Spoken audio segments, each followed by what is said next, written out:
नमस्कार, आप देख रहे हैं तेज कंडिया और मैं हूं रन सिद्धार्थ। आज आपको फ्रैक्शन के बारे में बताया जाएगा और उससे जुड़े कुछ सवाल भी बताए जाएंगे। फ्रैक्शन क्या होता है आप पहले जान लीजिए। फ्रैक्शन जैसे अगर ये कहें कि a/b, जो जिसे आप बटा कहते हैं, तो a/b या a/b या a/b, तो ये क्या है? भिन्न है। ठीक है, इसको आप इस तरीके से लिखते हैं या लिखा जाता है इसको। तो ये क्या है? भिन्न है। अब कोई नंबर इसके स्थान पर हो सकता है, चाहे यहाँ 2 हो यहाँ 3 हो, तो 2/3 भी क्या है? एक भिन्न है, तो इसको आप भिन्न कह सकते हैं। या कोई और मान लीजिए क्या है, 100 यहाँ कितना है? 3 है, ये भी क्या है? एक प्रकार का भिन्न ही है। ठीक है, अब ये आप क्या है, इसको फेस क्या है, इसके फेस वैल्यू अगर देखा जाए तो जो ऐसे दिखता है उसको आप क्या कहते हैं? भिन्न कहते हैं। और अंग्रेजी में क्या कहते हैं? फ्रैक्शन। तो अगर हम तो आपने इसको पहचान लिया। अगर आप कहीं ऐसे a/b देखेंगे, 2/3 देखेंगे, 4/5 देखेंगे, 6/7 देखेंगे, कुछ भी देखेंगे जो बटा के रूप में होता है, p/q भी उसको कह सकते हैं, x/y भी कह सकते हैं, z/x कह, मतलब कुछ भी जो बटे के रूप में होता है वो क्या हो जाएगा? भिन्न हो जाएगा। आप उसको कहेंगे, क्या कहेंगे? भिन्न।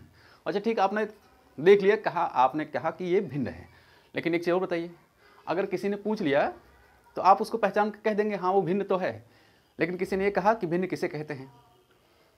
अब आ गई बात, तो भिन्न को अगर कोई आपसे पूछता है कि भिन्न किसे कहते हैं, तो आप कहिएगा कि भिन्न मतलब fraction is a part of whole. भिन्न क्या है? किसी पूरे का एक भाग है, किसी भी चीज़ का क्या है? एक भाग है, तो वो क्या होगा? भिन्न होगा। अभी इसको आप एक फिगर से समझ सकते हैं, जैसे ये कहा जाए, ठीक है। अब ये एक फिगर है, आप इसको चाहे मान लीजिए एक क्या है, पैरेललोग्राम है या रेक्टेंगल है, तो इसका मतलब कोई फिगर आप मान सकते हैं। तो अगर हम इस रेक्टेंगल की बात करते हैं, अगर इसको हम 4 पार्ट में क्या करते हैं? डिवाइड कर देते हैं। अगर इसको हम डिवाइड करते हैं, देख रहे हैं 4 पार्ट में, चाहे जितने पार्ट में आप डिवाइड कर सकते हैं, ये आपके ऊपर है। ठीक है, मान लेते हैं कि इसको 4 पार्ट में हम इसको डिवाइड कर रहे हैं। अगर 4 पार्ट में डिवाइड कर रहे हैं और हम कह रहे हैं कि एक पार्ट इसका निकाल लीजिए, 4 में से एक पार्ट क्या कर दीजिए या निकाल लीजिए। ऐसे इसको मान लेते हैं, ये वाला पार्ट हम इसको निकाल लेते हैं। ठीक है, तो देखिए ये कितना पार्ट है? 4 पार्ट है। अगर आपसे ये कोई कहे कि जो पार्ट निकाला गया है या जो कलर पार्ट है उसका फ्रैक्शन क्या होगा, तो अगर कोई कलर वाला फ्रैक्शन जो हमने कलर किया है या शेडेड किया है, उसको अगर ये कह रहा है कि उसको फ्रैक्शन के रूप में क्या करिए, उसको व्यक्त कीजिए। ठीक है, तब क्या करेंगे? क्योंकि आपने ये एक पूरा फिगर है और फिगर को आपने कितने पार्ट डिवाइड किया है? 4 पार्ट में। तो सबसे पहले आप यहाँ नीचे क्या लिखेंगे? 4 लिखेंगे। ठीक है, अब कितना आपने जो कलर किया है, अगर कलर की बात कर रहा है तो आप कलर वाला करेंगे, तो आपने कलर यहाँ किया है तो 1, तो ये क्या हो जाएगा? ये 1/4 हो जाएगा, ये इसका फ्रैक्शन बनेगा। इसी में और एक क्वेश्चन बन सकता है। क्या क्वेश्चन बन सकता है? क्वेश्चन ये बन सकता है कि अगर ये कहा जाए कि अनशेडेड पार्ट, मतलब जो कि कलर नहीं किए गए हैं, जो खाली हैं, उनका फ्रैक्शन क्या होगा?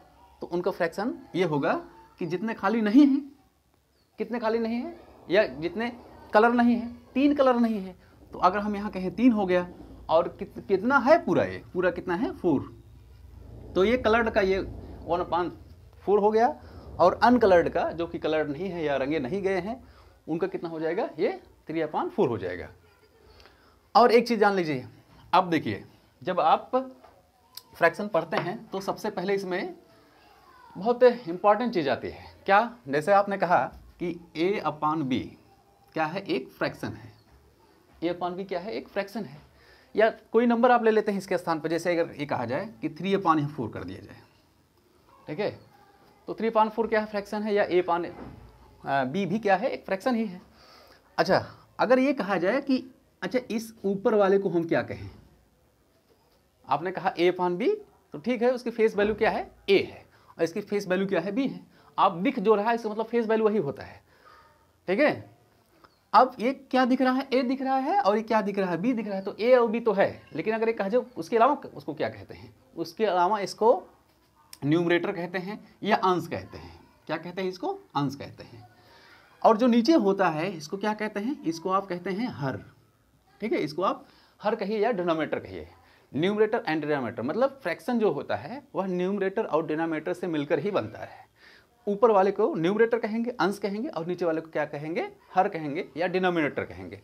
तो इस तरीके से ये क्या हुआ, ये अंश हुआ, ठीक है, 3 अंश हुआ, और ये 4 क्या हुआ, हर हुआ, ठीक है। तो ये क्या है, आपको अगर किसी ने आपसे पूछा कि उसका हर क्या होता है तो आप बताएंगे ऊपर वाला पार्ट जो होता है अंश होता है, और हर क्या होता है, जो नीचे वाला पार्ट होता है वो हर होता है। आगे देखते हैं। हाँ, अभी आपने कहा कि जैसे 1/2 या 3/4 या 6/3 या 2, जो भी कहो, यहाँ मान लेते हैं 5 है। तो और ये इस तरीके से आगे क्या है, ये सभी क्या है, ये फ्रैक्शंस हैं, ये भिन्न है, ठीक है। तो अगर ये भिन्न है तो क्योंकि कुछ चीज़ें होती हैं तो उनके टाइप होते हैं, तो अब इनके भी टाइप होंगे। अब थोड़ा सा टाइप इसमें ज़्यादा जरूरी तो नहीं है, लेकिन आपको जानना जरूरी है। क्या है, क्योंकि आप जब पढ़ रहे हैं तो हो सकता है कहीं आपसे पूछ ही लिया जाए ये कौन सा फ्रैक्शन है, अक्सर पूछा भी जाता है। मान लें जैसा हमें एक, अब इसी मान लीजिए, देखिए 3 फ्रैक्शन दिया गया है, एक फ्रैक्शन हम और लिख देते हैं। आप इसको ऐसे भी देखा होंगे, जैसे कहा जाए 2 सही 1/2 मान लेते हैं, जो सही के रूप में होता है। अब देखिए अगर यहाँ हम कहें 1/2, यानी 1/2 एक कौन सा फ्रैक्शन है। अगर आपसे इस तरीके से यह कहा जाए कि 3/4, या कहा जाए 5/6, या कहा जाए 7/8, तो आपको एक चीज़ यहाँ दिख रहा होगा कि ये ऊपर वाला अंश है, नीचे वाला हर है, ये भी अंश है, ये भी हर है, ये हर है, ये हर है, ये अंश है, ये अंश है। इतना तो आप क्लियर हैं। एक चीज़ और देख रहे हैं कि अंश जो है वह अपने हर से छोटा है, ये वाला हर इससे बड़ा है, ये वाला हर इससे बड़ा है, ये वाला हर ऐसे है। यानी इसमें जो हमने लिखा है वो क्या है, वो सभी हर अपने अंश से बड़े हैं, ठीक है। तो अब ये जान लीजिए कि जब हर अपने अंश से बड़े होंगे तो उनको प्रॉपर फ्रैक्शन कहते हैं। क्या कहते हैं, कौन सा फ्रैक्शन कहते हैं, प्रॉपर फ्रैक्शन कहते हैं। प्रॉपर मतलब होता है ना उचित या समभिन्न। इन सबको चाहे आप उचित भिन्न कहें, क्या कहें, उचित भिन्न कह सकते हैं, या आप इसको सम भिन्न कह सकते हैं, उचित या सम, ठीक है, सम भिन्न भी कह सकते हैं। किसको आप कहेंगे, जिनका अंश अब उनके हर से क्या होगा, छोटा होगा।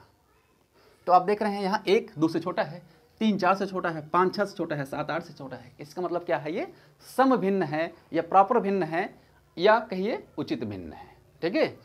तो ये इस तरीके से है।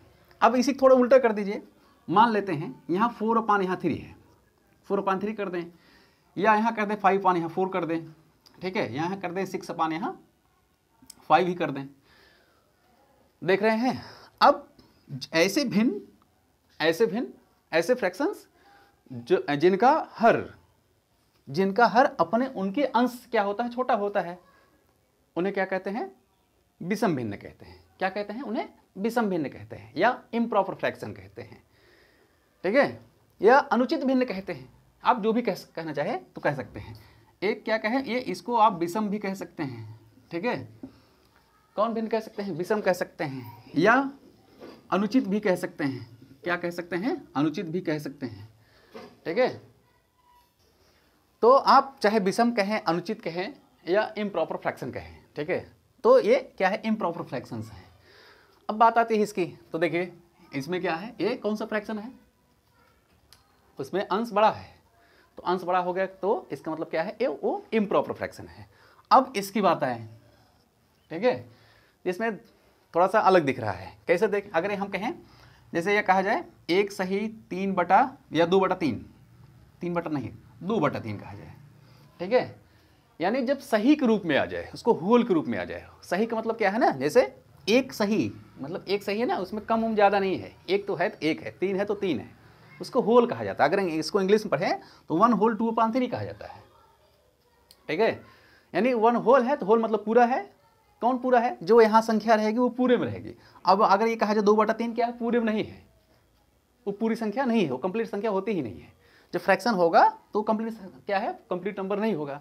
तो इसमें क्या है, फ्रैक्शन होता है, एक कंप्लीट नंबर होता है और एक फ्रैक्शन होता है। तो उनको क्या कहते हैं, मिश्र भिन्न कहते हैं, या सम्मिश्र कहते हैं, या संयुक्त भिन्न कहते हैं। उसको अंग्रेजी में क्या कहते हैं, इसको अंग्रेजी में कहते हैं मिक्स्ड फ्रैक्शन। क्या कहते हैं इसको, मिक्स्ड फ्रैक्शन। तो अगर इस टाइप का कोई लिखा है जैसे 2 सही 1/2, ठीक है, तो क्या ये कौन सा भिन्न है? सम्मिश्र क्या है? सम्मिश्र या कहिए उसको, या मिश्र कहिए, या संयुक्त भिन्न को उसको कह सकते हैं। क्या है ये? संयुक्त भिन्न है। ठीक है, ये कौन सा भिन्न है? संयुक्त भिन्न। ठीक है, इस तरीके से आप इसको कह सकते हैं। ठीक है, आगे देखते हैं। हाँ, आपने प्रॉपर फ्रैक्शन पढ़ा, इम्प्रॉपर फ्रैक्शन पढ़ा, और एक इसको मिश्र कहते हैं, उसको मिक्स्ड फ्रैक्शन कहते हैं, और एक कॉन्टिन्यूअस, इसको या कहीं सतत होता है। क्या है? सतत फ्रैक्शन होता है, एक सतत फ्रैक्शन या भिन्न। ठीक है, अब ये सतत कैसे होता है? जैसे कहा जाए, जैसे मान लीजिए 1/, है यहाँ 1 + 1/2। ठीक है, फिर यहाँ 1 प्लस यहाँ 2/, मान लीजिए 3, यहाँ फिर मान लीजिए 2 प्लस है, यहाँ 3/, कितना हो गया? यहाँ 4। तो इस टाइप के कुछ फ्रैक्शन होते हैं, उनको क्या कहा जाता है? सतत फ्रैक्शन है। हाँ, देखिए क्वेश्चन नंबर 1 कह रहा है कि 3/4, 3/5, 3/7, 3/8 में सबसे बड़ी भिन्न क्या है, या कौन सी है? तो देखिए, जब आप कंपेयर करने को कहा जाए इसमें, यानी आपको ये कहा जाए कि इसमें कौन सी बड़ी है या कौन सी छोटी है, तो कंपेयर किया जाता है, तो इसको कंपेयरिंग करना कहा जाता है। तो जब ऐसे क्वेश्चन पूछा जाए तो क्या करना है आपको? ध्यान देना, उसमें कई बातें ध्यान देनी है। पहली बात क्या ध्यान देने वाली है? पहली बात यह है कि आप देखेंगे क्या उसके अंश इक्वल हैं कि नहीं है। यदि जब किसी भी भिन्न के 1 या 2 से अधिक हो, 2 या 2 से अधिक हो, और उनके भिन्न क्या हो, उनके अंश, यानी उन भिन्नों के क्या अंश इक्वल हों, तो जब उन भिन्नों के अंश जब इक्वल होंगे, तो वह संख्या सबसे बड़ी होगी जिसका हर सबसे छोटा होगा। फिर से सुन लीजिए, क्या? कि वह संख्या या वह भिन्न सबसे बड़ी होगी जिनका क्या है? हर सबसे छोटा होगा। कब होगा? जब उनके अंश सभी क्या हो? समान हो। तो अगर हम यहाँ देखें 3/, देख रहे हैं 3 3 3 3 सभी जगह, तो इसका मतलब अंश क्या है? समान है यहाँ, यानी एक जैसे सभी है, 3 ही सभी सबके हैं। अब ये कहा जाए, अब देख रहे हैं, अब इसमें बड़ी कौन होगी? जिसका हर सबसे छोटा होगा। तो हर सबसे छोटा देख रहे हैं, यहाँ 8 है, 7 है, 5 है, यहाँ 4 है। तो इसका मतलब जब हर यहाँ 4 है ना, तो इसका मतलब कहा किसका है? तो ये 3/4 क्या हो जाएगा? ये सबसे बड़ी भिन्न हो जाएगी। तो इसका मतलब ये क्या है? आपका ये पहले वाला आंसर सही है। इसको हल करने की कोई ज़रूरत नहीं है। बस ध्यान ये रहे कि जब उनके अंश समान हो, तो हमें बस ये खोजना है कि किस भिन्न का हर सबसे छोटा है, तो वही भिन्न क्या हो जाएगी? सबसे बड़ी हो जाएगी। और अगर इसी उल्टे कहा, अगर ये पूछा होता कि इसमें सबसे छोटी संख्या क्या है या सबसे छोटी भिन्न क्या है, तो उसमें आपको ये बताते हैं कि यानी अब इसी उल्टा कह दीजिए कि जब सभी भिन्नों के अंश समान होंगे या इक्वल होंगे, तो वह भिन्न सबसे छोटी होगी जिस भिन्न का हर सबसे बड़ा होगा। तो सबसे बड़ा इसमें देख रहे हैं कहाँ है? ये 8 है। इसका मतलब सबसे छोटी यहाँ हो जाएगा, यहाँ सबसे छोटी हो जाएगा। ठीक है, तो सबसे छोटी यहाँ भिन्न जो आपकी हो जाएगी, ये कितनी हो जाएगी? यहाँ 3/, क्या हो जाएगा? 8। ये ठीक है। तो अगर इस टाइप से क्वेश्चन अगर पूछे जाते हैं तो आप उसको तुरंत लगाएंगे, वहाँ सेकंडों नहीं लगेगा। देखते हैं अगला क्वेश्चन क्या है। हाँ देखिए, ये अगला क्वेश्चन है, कह रहा है कि 5/8, 5/7, 5/9, 5/3 और 5/4 में सबसे छोटी और सबसे बड़ी संख्या क्या है? भिन्न कौन सी है?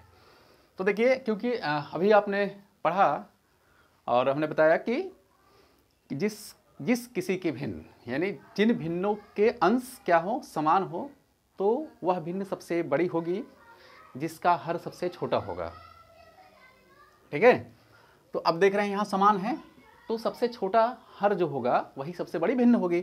तो सबसे छोटा हर किसका है? इसमें देख रहे हैं यहाँ 8 है, 7 है, 3 9 है, यहाँ 3 है। इसका मतलब क्या हो गया? ये वाली भिन्न जो आप देख रहे हैं, तो 5/3 क्या है? सबसे बड़ी भिन्न हो गई।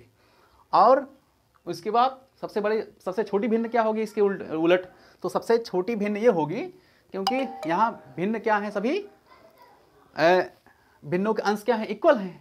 तो सबसे छोटी भिन्न वह होगी जिनका हर क्या होगा? सबसे बड़ा होगा। तो अगर यहाँ देख रहे हैं सबसे बड़ा हर क्या है? यहाँ 9 है। इसका मतलब क्या है? तो ये भी हो गया।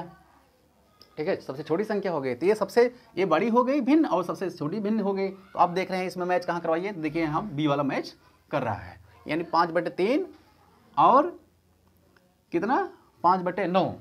ये 5/3 सबसे बड़ी है और 5/9 क्या सबसे छोटी भिन्न है। अब इसमें देखते हैं, देखिए दूसरा क्वेश्चन क्या कह रहा है, कह रहा है कि 7/3 है, 2/3 है, 4/3 है, 5/3 है या 11/3 है। अब ये कह रहा है इन संख्याओं में सबसे बड़ी संख्या क्या है, या इन भिन्न में सबसे बड़ी भिन्न कौन सी है। तो क्या करते हैं, कुछ नहीं करना है।